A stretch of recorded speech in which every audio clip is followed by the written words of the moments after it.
while eating, I'm also watching vlog.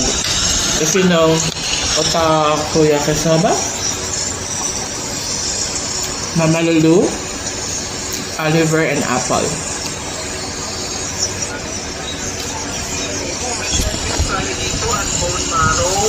Beef shop, ano yan? Hindi, kapatid niya, no? Tingnan mo, merong utak, oh.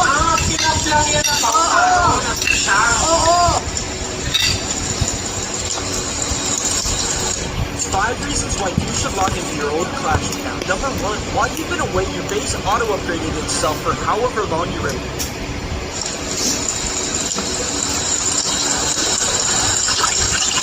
Lalagyan na natin siya ng tubig. Kukuberan natin lahat ng karne para sa pagpapakulo natin, sabay-sabay siyang lalambot. Ngayon, ilalagay na natin siya sa high. Aantayin natin siyang kumulo ng 1 o hanggang 2 oras hanggang lumambot. At pagkatapos at saka natin ilalagay ang mga ibang ingredients.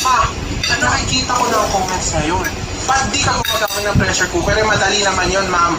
Ayoko ng pressure cooker kasi mas masarap at saka mas malasa. Kimchi, guys. Lasa talaga ng karne. Pag Nabili ko unti-unti mo, sa Central Mall. sinala ang pagpapalambot Random sa stall. kalan.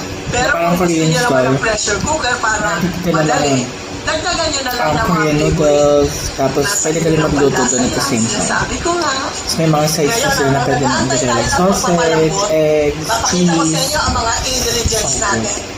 I Okay? think it's 260 per Cabbage or repolyo. 1 kilogram. Siyempre patatas. Okay na siya. Kamote. Arroz. Sarap naman siya. 2 sibuyas. But this is like authentic Isang puti. Sugar. Korean, I think. Salt. Pamintang buo. At siyempre nor beef cubes. Kasi it's made in China. Kasi yung powder ko chicken. Kaya ito. Bulyon tayo ngayon. Tapit naman siguro. Wala pala akong tip ngayon. Gusto ko lang marinig yung pero As long isip as ako. Pwede nyo palang gamitin chicken tastes good. o kaya pork kung wala kayong beef. Pwede yun. Pero hindi nga lang mas malasa.